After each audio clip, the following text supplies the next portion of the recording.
नमस्कार मित्रांनो, माझं नाव रामदास जाधव. तर तुम्हाला मी आज या व्हिडिओमध्ये माहिती राहू. तर माझ्या घरी पॅटिना गाडी आलेली तर बघू शकता. तर या पॅटिना गाडी वायरिंग भेटत नव्हती, तर मी दुसरी वायरिंग लावली. तर तुम्हाला कशा पद्धतीने लावायची वायरिंग तुम्ही या व्हिडिओ सांगणार, ठीक आहे. तर तुम्ही बघू शकता ही गाडी आहे. तर ही वायरिंग बघू शकता, ही वायरिंग आहे. वायरिंगचा नंबर तुम्हाला दाखवा तुम्ही. वायरिंगचा नंबर बघा, PF 4022 नंबर आहे. तर या वायरिंगचा ही वायरिंग बी CP वायरिंग पॅटिनाची आहे, पण दुसऱ्या मॉडेलची आहे. तर या मॉडेलला आपल्या वायरिंग लागते PK 402209 PK 402209 या नंबरची वायरिंग लागते या गाडीला. पण या नंबरची वायरिंग भेटत नव्हती आपल्याला, तर त्याच्यामुळे मी दुसऱ्या पार्ट नंबर आणलेला आहे. तर तुम्ही बघा, परत एकदा बघू शकता तुम्ही. या पार्ट नंबर आहे PF 402237 या पार्टची वायरिंग आहे.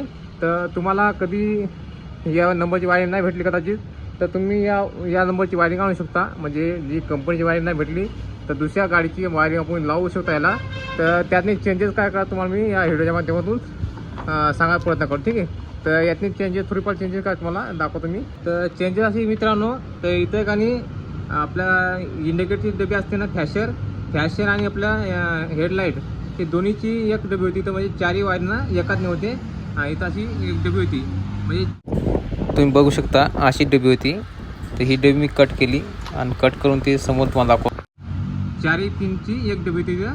तर ती डबी मी कट केली आणि तिथं कट करून मी काय केलं, इथं फॅशरची पेशंट डबी लावली. मी बघू शकता अशा प्रकारे फॅशरची पेशंट डबी लावली. पहिली फॅशर आणि हेडलाईट दोन्ही एकाच नाही होता, ठीक आहे. तर ते अलग अलग केलं मी.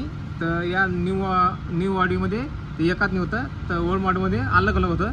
त्याच्यामुळे मी काय केलं का, फॅशर हे अलग केलं मी इंडिकेटरचं. आणि हेडलाईटचं सुद्धा याला सुद्धा मी एक वायर लावून, म्हणजे पिन लावून यालासुद्धा मी अलग केलं, सेपरेट केलं आहे ना. तर ही हेडलाईटची डबी आहे. तर पहिली हेडलाईटची आणि इंडिकेटरची दोन्हीसुद्धा अशा एकाच नाही होत्या. या पद्धतीने असं एकाच नाही जोडे होतं, चारी वायर अशा पद्धतीने होतं. तर मी अलग अलग केलं. तर याला तुम्हाला सुद्धा करायचं असलं तर अशी स्पेशल त्याला वायर पिन जोडून सुद्धा सेपरेट करू शकता, अलग अलग करू शकता, ठीक आहे. तर हे एक त्यातनी चेंज करू शकतो आपण. पहिली एक चेंज, दुसरी चेंज अशी मित्रांनो, आता हे आपला शेलचा वायर आहे, शेलची पिन आहे ही पिन इथपर्यंत होती. तर ही पिन इथपर्यंत येत होती, हे शेल चाललेली आहे, इथपर्यंत येत नव्हती. तर मी काय केलं, दुसरी एक पिन एक्स्ट्रा पिन लावली लंबी, इथं जोडली, इथून जोडून इथपर्यंत लावून दिली. ही दुसरी चेंजेस आहेत नाही, हे दोन चेंज करते. बाकी मॅग्नेट कॉईलची पिन वगैरे तर सगळं व्यवस्थित बसते. इंजनच्या आरती वगैरे, आपलं ST कॉईलच्या पिना, हॉर्नच्या पिना, बाकी सगळं सेम आहे. त्यातनी तिसरा चेंजेस असा आहे मित्रांनो, आता हे आपले बटन आहे का नाही, तर या बटनला जे न्यू मॉडेल आहे त्या न्यू मॉडेलने फक्त एक सेलचंच पिन आली ती. तुम्हाला दाखवतो मी. ही न्यू वायरिंग आहे ना, त्या न्यू वायरिंगमध्ये फक्त इथं शेलची पिन आलेली आहे एकच. ओल्ड मॉडेलमध्ये कसं आहे का, यातनी शेलची पिन होती आणि हेडलाईटची बी होती, ठीक आहे.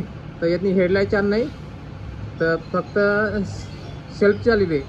तर आपण काय केलं माहिती का, इथं तुम्ही बघू शकता ही शेल्फची पिन आहे. तर ही शेल्फची पिन वायर जोडलेली असते तोडून.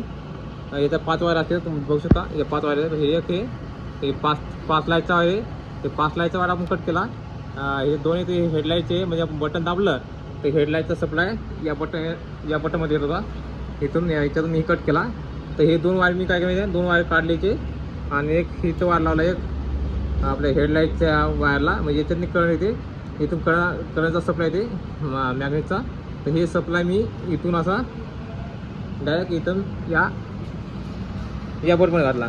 जसं हे बटन दाबलं, तर बटन दाबल्यानंतर या वायरमधून करंट सप्लाय येते डायरेक्ट याच्यात या वायरमध्ये. तर या वायरमधून असा आतमध्ये या बटनमध्ये, ठीक आहे. या बटनमध्ये आपण जसं अपर टिपर केलं, या बटनमध्ये जसं अपर टिपर केलं आपण, तर अपर टिपर केल्यानंतर इथून करंट सप्लाय या वायरमध्ये, एक वायर दिसत नाही, तांबड्या वायर कलर, ब्लॅक कलरचा वायर, या वायरमधून करंट सप्लाय जाते डायरेक्ट आपल्या हेडलाईटमध्ये. ते हे हेडलाईट काम करते. बाकी हे तिसरा म्हणजे तिसरी चेंजेस आहे, तर तुम्ही तुमचं डोकं लावून तुम्ही काही याच्यात प्रयत्न करू शकता वायरिंग कशी काय करायची. तर या अशा पद्धतीने ही वायरिंग करू शकता आपण. समजा त्याला व्यवस्थित चिकट टेप लावून फिट करणार मी. ही झाली तिसरी चेंजेस. चौथी चेंजेस अशी मित्रांनो, तर इथं आपलं बटन आहे का नाही आपलं चाबी शूज आहे का नाही, तेव्हा दाखवतो मी. इथं चाबी शूज आहे बघा, 4 वायरचं चाबी शूज आहे ना. तर हे नवीन वायरिंगमध्ये का नाही,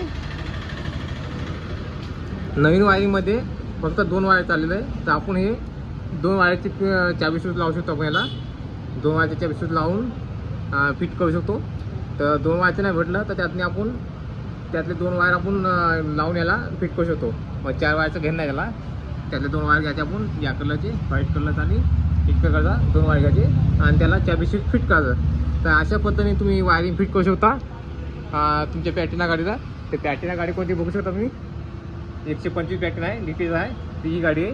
तर हिची वायरिंग बरेच लोकांना भेटत नाही, म्हणजे बरेच कस्टमरला किंवा मॅकॅनिकलला तर भेटत नाही. तर त्याच्यामुळे मी हा व्हिडिओ बनवला. तर हा व्हिडिओ आवडला, व्हिडिओ लाईक करा, चॅनल नवीन असं चॅनलला फॉलो करा.